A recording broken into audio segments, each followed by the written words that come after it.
ሰላም ጤና ይስጥልን። የተወደዳችሁና የተከበራችሁ የቻናላችን ተከታታዮች የሰኔ 30 2018 ዕለታዊ ወቅታዊ ማህበራዊና ኢኮኖሚያዊ ትኩስ መረጃዎችን ይዘንላችሁ ቀርበናል። በቅድሚያም ዋና ዋናዎቹን በማስቀደም እንጀምራለን።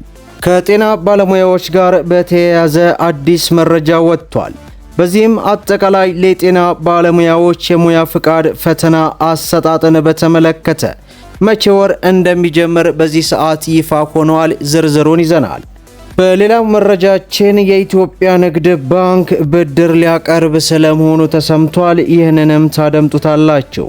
በሌላው መረጃችን የቤት ሰራተኞች ረቂቅ አዋጅን በተመለከተም አነጋጋሪ መረጃ ወጥቷል። ይህንንም በዝርዝር ይዘነዋል። እንዲሁም የተቀጣሪ ሰራተኞች የደሞዝ ግብርን በተመለከተ ከፍተኛ የሆነ ጥያቄ አስነስተዋል። ይህንና መሰል መረጃዎችን ወደ እናንተ እናደርሳለን። ቪዲዮን ላይክ፣ ቻናሉን ሰብስክራይብ እያደረጋችሁ እስከ መጨረሻው ድረስ ተከታተሉ። በቅድሚያም የተቀጣሪ ሰራተኞች የደሞዝ ግብርን በተመለከተ አነጋጋሪ መረጃ ወጥቷል። የሲቪል ሰርቪስ ተቀጣሪው የሚኖረው አኗኗር እጅግ አስከፊ ነው በማለት የምክር ቤቱ አባላት በዛሬው ዕለት ከፍተኛ ጥያቄ አንስተዋል። የምክር ቤቱ አባል አቶ ባርጤማ ፍቃዱ ምን ጠየቁ?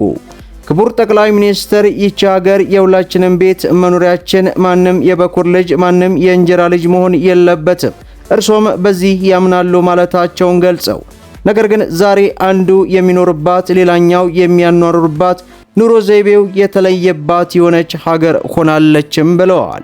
በተለይ የሲቪል ሰርቪስ ተቀጣሪው የሚኖረው አኗኗር እጅግ አስከፊ ነው ያሉ ሲሆን በዋጋ ግሽበት፣ በገበያ አለመረጋጋት፣ የቤት ክራይና የትራንስፖርት ወጪ አቅሉን አስተውሎት ብቻ ሲናገር የሚጓዘው ሕዝብ ቢሮ ገብቶ እንዴት ውጤታማ ስራ ሊሰራ ይችላል ሲሉም አንስተዋል።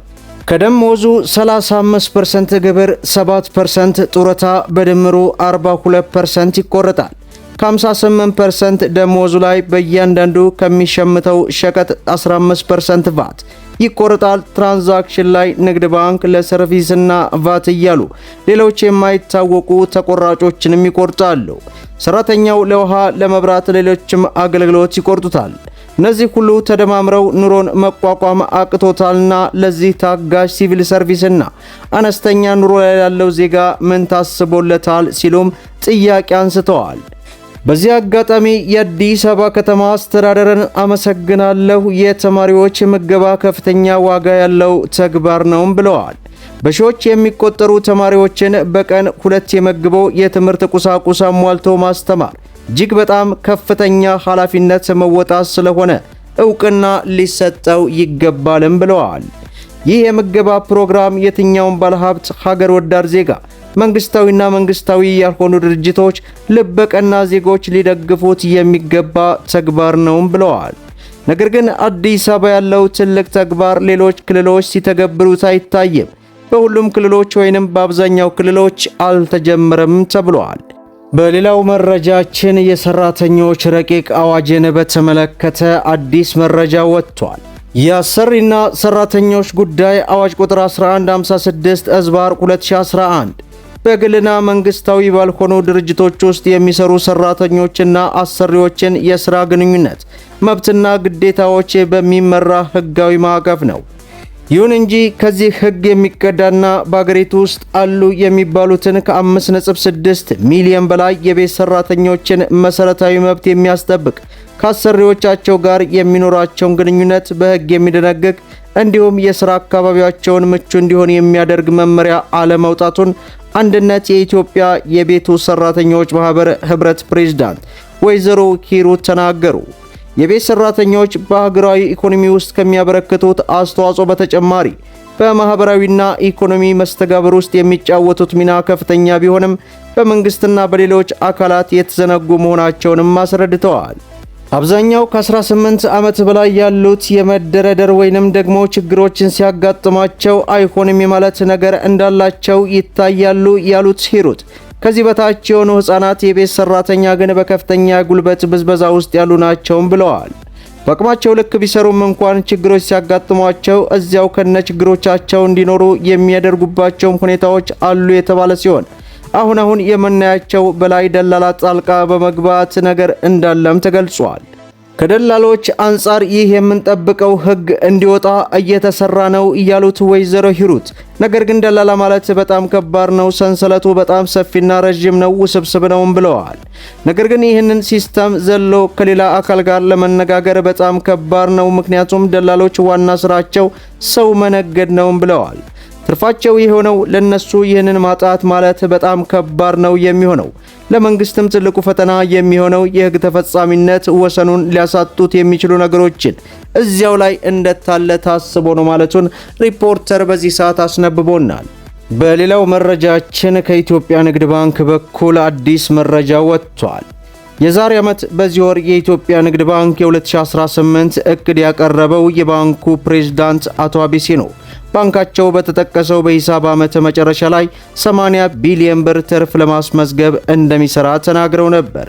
ጊዜው ደርሶ የባንኩ 2018 ሂሳብ ዓመት የሥራ አፈጻጸም በዚህ ሳምንት መጀመሪያ ላይ ይፋ የተደረገ ሲሆን የሥራ አፈጻጸሙ ይፋ በተደረገበት መድረክ ላይ የባንኩ ፕሬዝዳንት አቶ አቢሲኖ ከአንድ ዓመት በፊት እናሳካዋለን ያሉትን የ80 ቢሊዮን ብር ትርፍ ማግኘት መቻላቸውንም ገልጸዋል።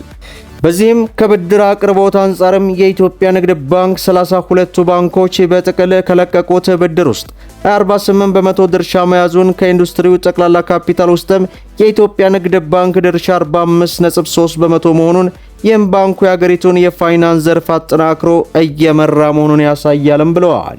በሂሳብ ዓመቱ ባንክ የተቀማጭ ገንዘብ ለማሰባሰብ አቅዶ የነበረውን 750 ቢሊዮን ብር ቢሆንም በሂሳብ ዓመቱ ማሳካት የቻለው ተቀማጭ ገንዘብ ከቀዳሚው ዓመት ጋር ሲነጻጸር እጅግ በጣም ሰፊ ልዩነት እንዳለውም ተገልጿል።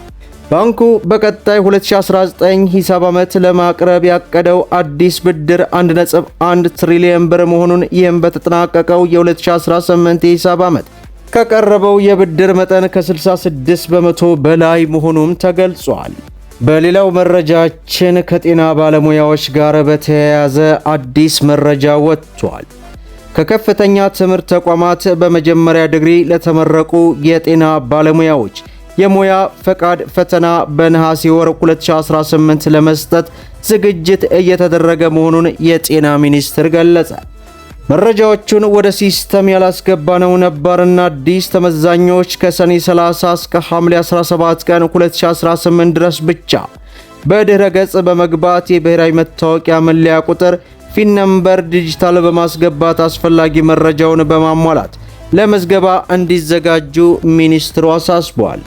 መረጃ የማስተሳሰር ሂደት እንዳለቀ የፈተና ጣቢያ መረጣ ሂደት እንደሚቀጥል ተገልጾ በሰኔ 2018 የመውጫ ፈተና ተፈትነው ያለፉ ተመዛኞች የስም ዝርዝራቸው በተሰማሩበት ተቋም አማካኝነት ወደ ሲስተም መጫን እንደሚጠበቅባቸው ሚኒስትሩ ማስገንዘቡን ቲክፋ ኢትዮጵያ አስነብቦናል። መደመጥ ያለባቸው ወሳኝና አነጋጋሪ የሆኑ መረጃዎችን ይመስላሉ። ቪዲዮውን ላይክ ሸር አድርጉት እያልኩ እስከ ፍጻሜው ድረስ አብራችሁን ስለቆያችሁ ልባዊ ምስጋናችን የሰጠን። በሌላ ቪዲዮ እስከምንገናኙ ሰላም አለይኩም ወራህመቱላህ።